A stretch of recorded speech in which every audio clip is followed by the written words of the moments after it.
السلام علیکم ورحمۃ اللہ وبرکاتہ۔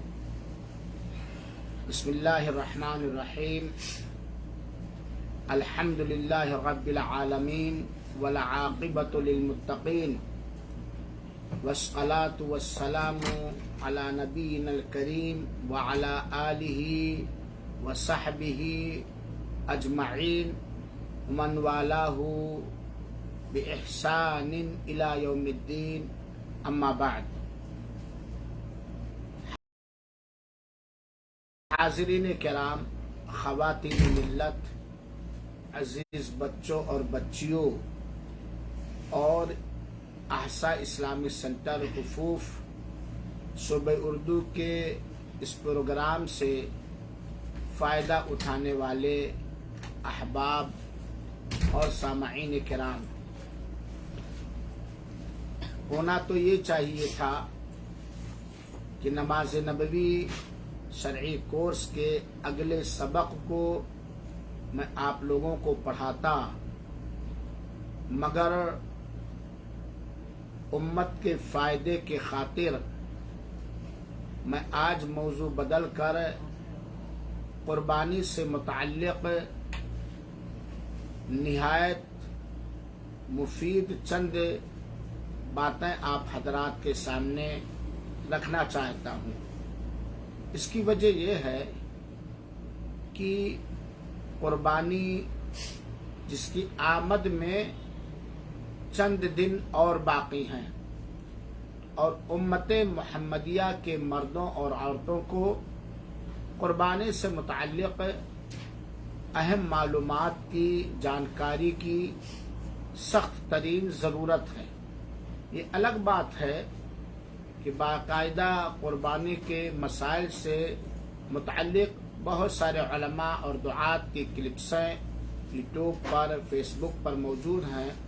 خود میں نے بھی مستقل پچھلا ہفتہ اسی پر درس دیا ہے، لیکن یاد دہانی کے طور پر چند باتیں میں آپ حضرات کے سامنے رکھ رہا ہوں۔ آج جمعہ کی نماز کے بعد جب واٹس ایپ کھولا تو ہمارے گراں قدر سینئر ساتھی جناب ڈاکٹر مولانا اشفاق صاحب سلفی حفظہ اللہ نے ہمارے ضلعی جمعیت اہل حدیث بلرام پور یو پی کے گروپ میں مولانا شیخ افتخار احمد صاحب مدنی، داعی جبیل دعوی سینٹر سعودی عرب کا ایک مضمون شیئر کیا تھا۔ میں نے مضمون پڑھا اور قربانی سے متعلق چند مفید معلومات بہت ہی مرتب انداز میں انہوں نے ذکر کیا۔ میں شکر گزار ہوں جناب ڈاکٹر مولانا اشفاق احمد صاحب سلفی حفظہ اللہ کا اور جناب شیخ افتخار صاحب مدنی حفظہ اللہ کا، کہ یقیناً بہت ہی مختصر انداز میں قربانی سے متعلق بہت ہی مفید باتیں لکھی ہیں۔ انہی باتوں کو کچھ حذف و اضافہ کے ساتھ میں آپ حضرات کے سامنے بنا دلیلیں ذکر کیے ہوئے سرسری طور پر پیش کر رہا ہوں۔ بغور سماعت کریں گے اور درس کے بعد سوال کے لیے جب موقع دیا جائے گا تو آپ سوالات کر سکتے ہیں۔ قربانی سے متعلق چند معلومات میں سب سے پہلی چیز جو ہے وہ یہ ہے کہ قربانی دیگر عبادات کی طرح اخلاص مانگتا ہے، چنانچہ جسے بھی اللہ تعالی قربانی کرنے کی عید الاضحیٰ کے موقع پر اللہ کی اجازت سے قربانی دینے کی توفیق ملے، سب سے پہلے اس کے دل میں اخلاص ہونا چاہیے، حد درجہ اخلاص۔ اس میں کسی قسم کی ناموری یا ریاکاری یا دکھاوا یا شہرت طلبی قطعا نہیں ہونی چاہیے، کیونکہ آپ حضرات جانتے ہیں کہ جس عمل میں اخلاص نہ ہو وہ عمل رد کر دیا جائے گا، باعث ثواب کے بجائے باعث عذاب ہو جائے گا۔ دوسری چیز، قربانی کرنے میں جس طرح اخلاص کی ضرورت ہے، اسی طرح اتباع سنت نبی بھی ضرورت ہے، یعنی نبی کریم صلی اللہ علیہ وسلم کی سنت کی پیروی ہر چیز میں، دین کے سارے مسائل میں اتباع رسول اکرم صلی اللہ علیہ وسلم ضروری ہے۔ اگر ہمارے اندر اخلاص ہے، نبی کی پیروی نہیں ہے، یا نبی کی پیروی ہے لیکن اخلاص نہیں ہے، تو عمل رائے گا اور برباد ہو جائے گا۔ تیسری بات، قربانی دیتے ہوئے یا قربانی دینے کا ارادہ کرتے ہوئے اللہ تعالی سے امید ہونی چاہیے کہ انشاءاللہ العزیز اللہ میری عبادت قبول فرمائے گا۔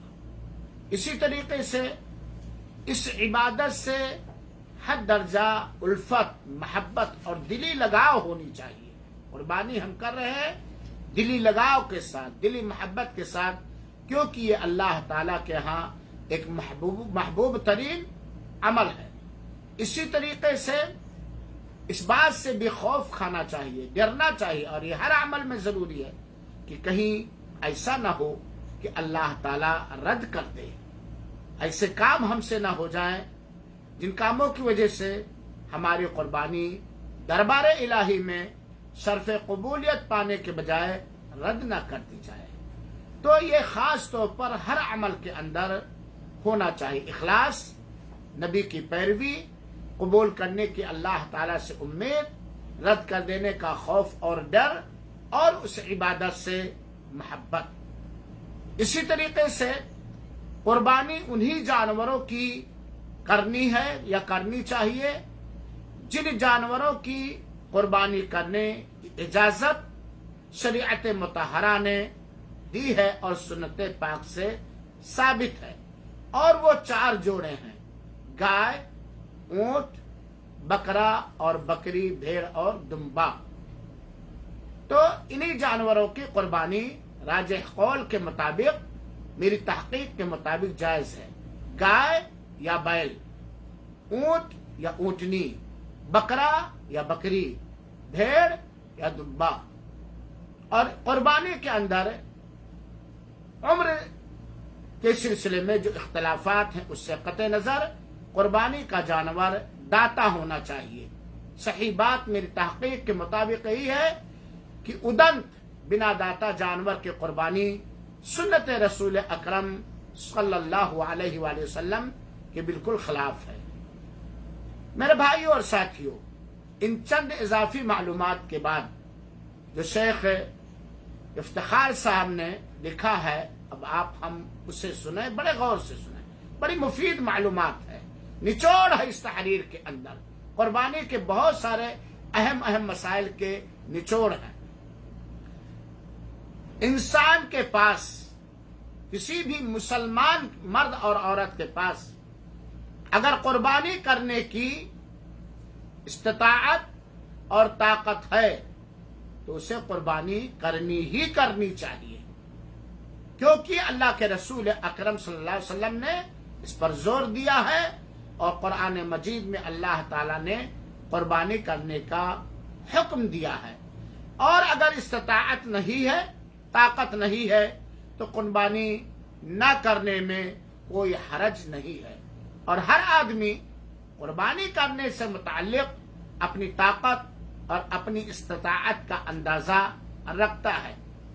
یہاں ایک بات میں اضافہ کرنا چاہتا ہوں کہ یقیناً قربانی اسلامی شعائر میں سے ایک اہم ترین شعار ہے، ایک پرچم اور ایک جھنڈا ہے، اللہ تعالی کی ایک نشانی ہے، اور یہ سال میں ایک بار آتی ہے۔ اور یقیناً اگر کوئی مومن مسلمان یہ تہیہ ہی کر لے اور اللہ تعالی سے مدد طلب کرے تو پورے سال کے اندر قربانی کا وہ انتظام کر سکتا ہے۔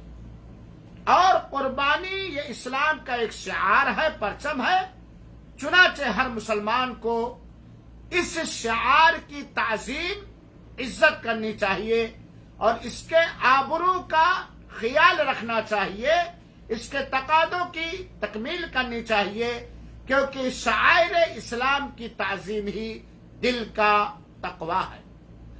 دوسری بات، قربانی میں یا تو مکمل جانور ذبح کرے یا بڑے جانوروں میں سے ایک یا ایک سے زائد حصہ لے اپنی طاقت کے حساب سے۔ یہاں یہ بات بھی واضح رہنی چاہیے کہ مستقل ایک جانور حصہ بڑے جانور میں حصہ لینے سے زیادہ افضل اور زیادہ باعث ثواب ہے۔ اگر سب سے افضل اونٹ کی قربانی ہے، مکمل ایک اونٹ، پھر گائے کی، پھر اس کے بعد بکرے کی، لیکن اگر کوئی ایک بکرا کی قربانی دیتا ہے تو اس کی قربانی زیادہ افضل اور بہتر ہے اس آدمی کی قربانی سے جو بڑے جانوروں میں حصہ لیتا ہے، اور اگر کوئی حصہ لیتا ہے تو ایک سے زیادہ بھی حصہ لے سکتا ہے۔ قربانی میں انسان یہ نیت کرے کہ یہ میری طرف سے ہے اور میرے گھر والوں کی طرف سے ہے، یہ میری طرف سے ہے اور یہ میرے گھر والوں کی طرف سے، ایک ہی جانور کے اندر، ایک ہی حصہ کے اندر۔ اور سنت نبوی ہمیں یہی تعلیم دیتی ہے، کیونکہ اللہ کے رسول اکرم صلی اللہ علیہ وسلم قربانی اپنی طرف سے کرتے تھے ایک ہی جانور کو، اور اپنے اہل و عیال کو کرتے تھے، چنانچہ جس کی طرف سے قربانی دی گئی اس میں اس کے اجر و ثواب میں اہل و عیال کو بھی شامل کر لیا جائے، یہی سنت ہے اور یہی بہتر ہے۔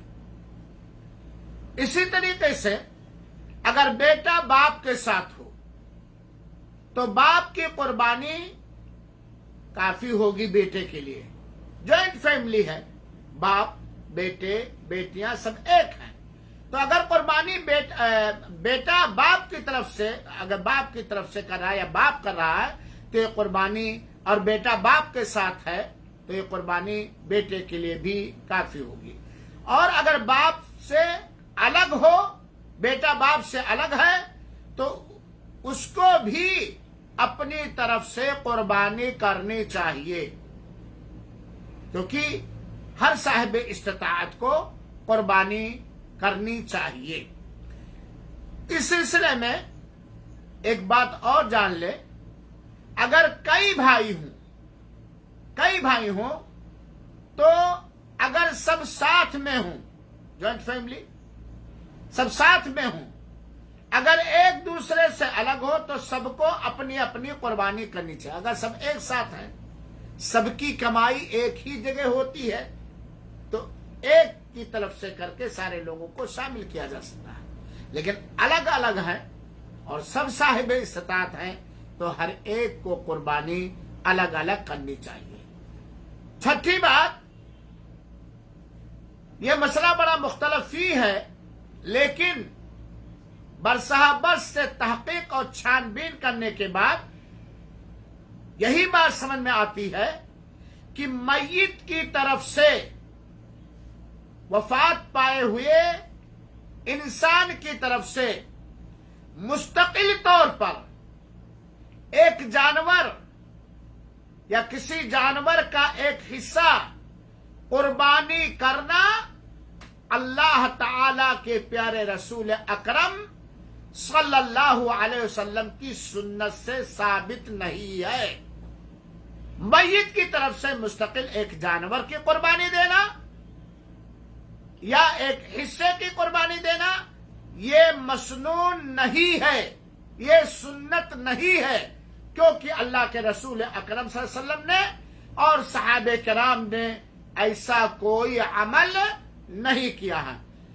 ہاں، اگر میت نے وصیت کی تھی اور اس وصیت کو لاگو کرنے بھر کا مال بھی چھوڑا تھا، تب اس کی وصیت کو لاگو کیا جائے گا، اور اگر اتنا ہی مال چھوڑا کہ کئی سال اکٹھا کرنے کے بعد اس کی وصیت لاگو کرنے کے لیے بجٹ اکٹھا ہو سکے تو کئی سال جمع کیا جائے گا اور وصیت کے طور پر اس کی قربانی کی جائے گی، وصیت کے طور پر۔ یا میت کو اگر قربانی کا ثواب پہنچانا ہے تو زندہ کی طرف سے کر کے میت کو شامل کر دیا جائے، جیسے کہ میں قربانی کروں کہ یہ اے اللہ، یہ تیری طرف سے تیرے لیے تو قبول کر، عطا الرحمان کی طرف سے، اور ان کے وفات پائے ہوئے والدین رحمہم اللہ کی طرف سے، تو ایک ہی حصے میں، ایک ہی جانور میں مستقل زندہ کی طرف سے کر کے میت کو شامل کرنا جائز ہے۔ لیکن یہ بھی سنت نہیں ہے کہ ایک آدمی 2 جانور خریدے، ایک جانور مستقل زندہ کی طرف سے اور دوسرا جانور مستقل میت کی طرف سے، یہ بھی مسنون اور سنت نہیں ہے۔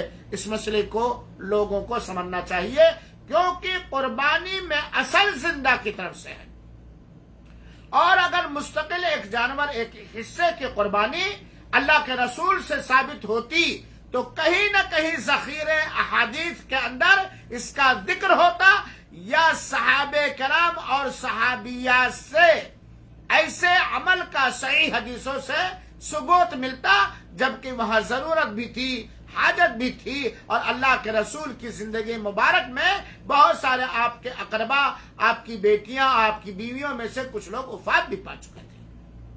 لہذا میت کی طرف سے قربانی مستقل کرنا یہ مسنون نہیں ہے، یہ سنت نہیں ہے۔ 7ویں چیز، رسول اللہ صلی اللہ علیہ وسلم کی طرف سے قربانی کرنا شریعت سے ثابت نہیں ہے۔ ہمارے ملکوں میں بہت سارے لوگ جب پہلے قربانی کرتے ہیں تو کہتے ہیں یہ آقا کی طرف سے کر دیا جائے۔ میرے بھائیوں، ساتھیوں، آپ جو بھی اخلاص کے ساتھ، نیک نیتی کے ساتھ، نبی کی سنت کے پیروی کے مطابق جو بھی عمل کریں گے، اس کا ثواب اللہ کے رسول اکرم صلی اللہ علیہ وسلم کو ملے گا، اور اللہ کے رسول اکرم صلی اللہ علیہ وسلم کی طرف سے کسی بھی صحابی خلفائے راشدین نے قربانی نہیں کی ہے، اور نہ اللہ کے رسول نے وصیت کی ہے۔ چنانچہ رسول اللہ صلی اللہ علیہ وسلم کی طرف سے قربانی کرنا مشروع نہیں ہے۔ ہاں، کسی کے ذہن و دماغ میں یہ سوال آ سکتا ہے ایک ضعیف روایت کی بنیاد پر کہ حضرت علی اللہ کے رسول اکرم صلی اللہ علیہ وسلم کی طرف سے قربانی کرتے تھے، تو پہلی بات تو یہ سنن ابی داؤد کی روایت ہے جو ضعیف ہے، قابل عمل نہیں ہے، قابل عمل نہیں ہے۔ دوسری بات، اگر اس کو کوئی صحیح بھی ثابت کرے، حالانکہ وہ صحیح نہیں ہے، تو اس میں اللہ کے رسول کی وصیت کا ذکر ہے حضرت علی کے لیے، اور حضرت ابو بکر نے، حضرت عمر نے، حضرت عثمان نے، حضرت عائشہ نے اور دیگر صحابہ نے اللہ کے رسول کی طرف سے قربانی نہیں کی ہے۔ آپ اخلاص کے ساتھ نبی کی سنت کے مطابق جو بھی عمل کریں گے، اس کا اجر و ثواب اللہ کے رسول اکرم صلی اللہ علیہ وسلم کو ملے گا، کیونکہ الدال علی الخیر کفاعلہ، بھلائی کی رہنمائی کرنے والے کو وہی اجر و ثواب ملتا ہے جو اس بھلائی کے کرنے والے کو ملتا ہے، اور بھلائی کرنے والے کے اجر و ثواب میں کوئی کمی نہیں ہوتی ہے۔ ہم اور آپ جو بھی عمل کر رہے ہیں، اس کے اول رہنما ہمارے اور آپ کے پیارے حبیب جناب محمد مصطفیٰ صلی اللہ علیہ وسلم ہے۔ اس سلسلے میں ایک 8ویں بات یاد رکھے، پوری امت کی طرف سے قربانی کرنا امتیوں کے لیے صحیح نہیں ہے۔ اللہ کے رسول اپنی امت کی طرف سے قربانی کیے تھے، آپ کے ساتھ خاص ہے، آپ نبی تھے، آپ کی امت تھے، لیکن آج کوئی کہے کہ ہم نبی کریم صلی اللہ علیہ وسلم کی امت کی طرف سے کریں گے یا اپنی امت کی طرف سے، تو ایسا کرنا شریعت سے ثابت نہیں ہے۔ اس سلسلے میں 9ویں بات آپ یاد رکھیں، بہتر اور اچھا یہ ہے کہ انسان خود قربانی کرے، بجائے اس کے کہ کسی فرد یا تنظیم کے حوالے کر دے۔ افضل یہی ہے، بہتر یہی ہے، اصل یہی ہے کہ آدمی اپنی قربانی خود اپنے سے کرے، اپنے ہاتھ سے کرے، لیکن یہ بہتر نہیں کہ کسی ادارے کو، کسی مدرسے کو، کسی تنظیم کو بکرا خرید کر کے دے دیا جائے۔ جائز ہے، لیکن افضل خود کرنا ہے۔ ہاں، کسی تنظیم، کسی ادارے، کسی مسجد کے ذمہ داران، کسی مدرسے کے ذمہ داران کو دینے سے پہلے امانت داری، دیانت داری کا خیال کر لینا، کیونکہ اللہ سب کو ہدایت دے۔ بہت سارے لوگ ایسے موسموں کو غنیمت سمجھ کر کے بہت سارے ایسی خیانتیں کر جاتا ہے کہ بس الاما والحفیظ۔ لہذا قابل اعتماد بہتر یہی ہے کہ آپ کسی تنظیم کو دینے کے بجائے خود کریں۔ لیکن اگر کوئی تنظیم ہے، کوئی ادارہ ہے، کوئی مخصوص شخص ہے جو حد درجہ امانت دار ہو، کیونکہ اس میں امانت داری مال ہی کا مسئلہ نہیں، جانور وہ خریدے، اس میں وہ عیوب نہ پائے جائیں وغیرہ وغیرہ، جو جانور کے سلسلے میں شروط ہیں، تو بہرحال